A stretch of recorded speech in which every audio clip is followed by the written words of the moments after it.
ce matin. C'est un don, mais un don qui découle de la générosité d'une association qui a été créée par les fils d'un village appelé CLCB. Cette association a une durée de vie a été créée pendant très longtemps, mais depuis lors, nous agissions au niveau local, au niveau de CLCB. Nous avons eu à aménager des salles de soins, nous avons eu à équiper les postes de santé, nous avons eu à acheter une ambulance, nous avons eu à acheter des appareils échographiques, nous avons eu à mettre en place même un centre dentaire. Mais tout ça, c'était localisé au niveau de CLCB. Mais nous avons dit qu'il faudrait un peu élever la barre, parce que CEDO est dans un département, dans une commune, une région. Et avec le partenariat que nous tissons avec certaines organisations européennes, il nous est possible d'avoir qu'un matériel qui pourrait servir la population de la région de manière globale. Et nous avons ciblé cette année la recherche de machines de dialyse. Et c'est pourquoi nous avons eu à peu près 11 machines. Et nous avons dit que la priorité devrait être accordée dans notre région natale. C'est la région de Matam. Nous avions à donner les machines à Dakar, à Thiès, à Bambey, à Bargny. Mais nous avons dit qu'il faut réserver au minimum 2 machines parce que nous avions voulu vous apporter 3 machines. Mais puisque Thiès aussi avait exprimé la demande, nous avons dit que nous allons donner au maximum 2 machines à Matam. Parce qu'à Matam, c'est notre région d'origine. Et nous l'avons fait juste pour manifester notre engagement. L'engagement que l'association a de participer au développement local. C'est une première au niveau de la région, mais également c'est un appel que nous vous faisons pour dire que nous sommes prêts à vous accompagner dans toutes les activités de développement que vous aurez à organiser dans la région de Matam. Nous sommes certes une association, mais nous sommes une association avec des ramifications et un réseau de partenaires. Et nous pouvons faire plus que ce que nous sommes en train de faire aujourd'hui. C'est pourquoi nous avons voulu que les autorités soient là, que de vive voix, que nous vous disions CEDO est prêt à vous accompagner, l'État dans sa politique éducationnelle, sanitaire et tout le reste. Et même au niveau des charges futures à venir, parce qu'en fait il faut agir aussi d'une manière prospective. Nous sommes prêts à assumer et à assurer toutes les fonctions que l'administration voudrait bien nous confier. Parce que nous sommes déjà organisés, le profil est là, les compétences sont là, le réseau relationnel est là, donc nous avons tout ce qu'il faut pour agir pour nous et pour les autres. Donc c'est avec une grande fierté que nous vous offrons ces appareils-là. Moi, c'est une double satisfaction, parce qu'en fait j'ai fait ma scolarité ici à Matam. Nous sommes de la 3e promotion du collège de Matam. Et quand je reviens à Matam, c'est un pèlerinage pour moi. Et donc c'est avec plaisir que nous offrons ces appareils-là, tout en souhaitant seulement que cela puisse bénéficier aux patients qui l'attendent. Parce que je disais quelque part, oui, c'est gratuit, mais à condition qu'on ait une série d'appareils qui diminuent les durées d'attente. Voilà donc ce que je voulais dire en français. En enchaînant juste pour les populations, pour dire que l'association bi nga xam ne moom mooy joxe matériel bi tey association bu yàgg la bu yàgg jëf la ci waaye li mu doon jëf yëpp da ko doon jëf ci biir CEDO. am na yu bëri yi nga xam ne am na CEDO tey hôpital dispense centre de santé bi poste de santé bi yeeg équipement yeeg ambulance yeeg échographie yeeg yu bëri def nañ ko. loolu lañ def ci école loolu lañ def aussi ci groupement yi ak ci leneen waaye tey dañu gis ne defar boo bëggee defar du rek doo yem rek ci sa dëkk boo amee possibilité defal keneen parce que ngay defal sa bopp la da nga koy defal parce que boobu loolu aussi moom moo lay yokk ñu ne ren nag kon dañu seet matériel ba nga xam ne bii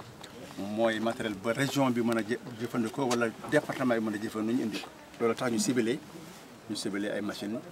dialyse xam nañ ne sax loolu du doy waaye nag suñu loxo la rek ñu xam ne ñun pare nañ pour accompagner l'administration à tous les niveaux nag ci lépp la nga xam ne ñu ngi koy def pour développement local bi ak développement Sénégal parce que xam nañ gouvernement bi fi mu bëgg a yóbbu Sénégal jëmuwaay boobu rafet la te bëgg nañ ëllëg bu ñu koy réaliser fekk ñun am na def nañ suñu loxo moo tax ñu ne ñun CEDO vraiment pare noonu aussi pour lépp li nga xam ne ëllëg ñu ngi koy indi nga xam ne dañ koy def ci gox wala séenu ko ci gox pare noonu pour yenu ko parce que attan noonu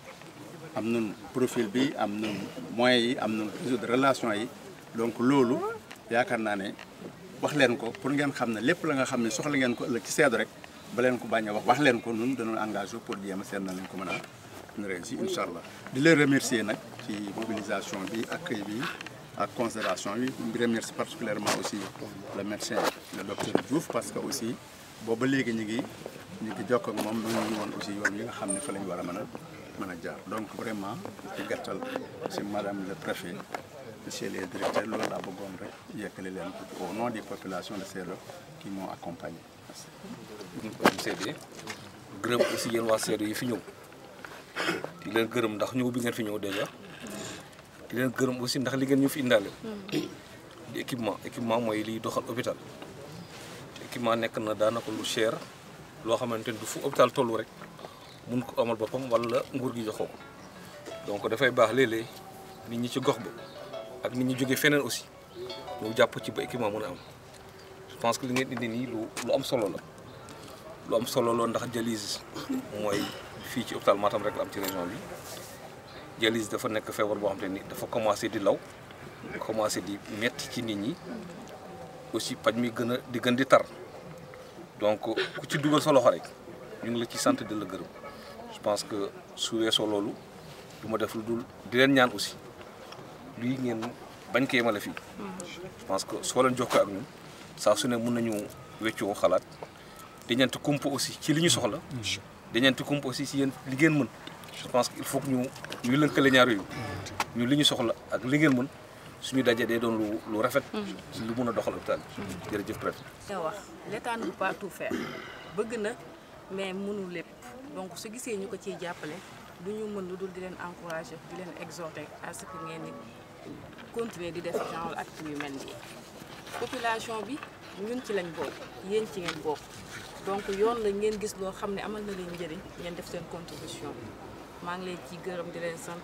ngeen transmettre aussi sama gërëm ak sama sant aux populations de la diaspora ñi nga xam ne fàttewuñ fi ñu jóge te j'ai vu que kat d'après li nga wax yemale woo leen ko ci région bi kese yéen a ngi dem Dakar Thiès Diourbel et tout c'est à saluer et à encourager comme li ma wax man je suis consciente que et j'en suis sûre que le développement de la base doit se faire par et avec les populations locales donc maa ngi leen di encourager di leen wax préfet ñëwul mais mu yebal ma kontaan nañ trop MCD bi may woo daf ma fekk ci yoon mais sinon j'allais mettre la tenue pour marquer le caractère solennel de la cérémonie kontaan nañ trop di leen ñaanal di leen kii comme lu ko directeur bi wax rek dégg nañ ne du fi yem ñoo ngi leen di exhorter à ce que lépp loo xam ne am ngeen ci kii bu mu yem ci hôpital muy forage muy lépp loolu loo leen xam ne population bi soxla na ko te yéen mën ngeen ci dara ngeen jàppale ci góor bi waaw boobu moom c'était une invite que je vous rate waaw di leen ñaanal di leen kii rek kontaan nañ bu baax franchement kontaan nañ bu baax. léegi nii machine yi moom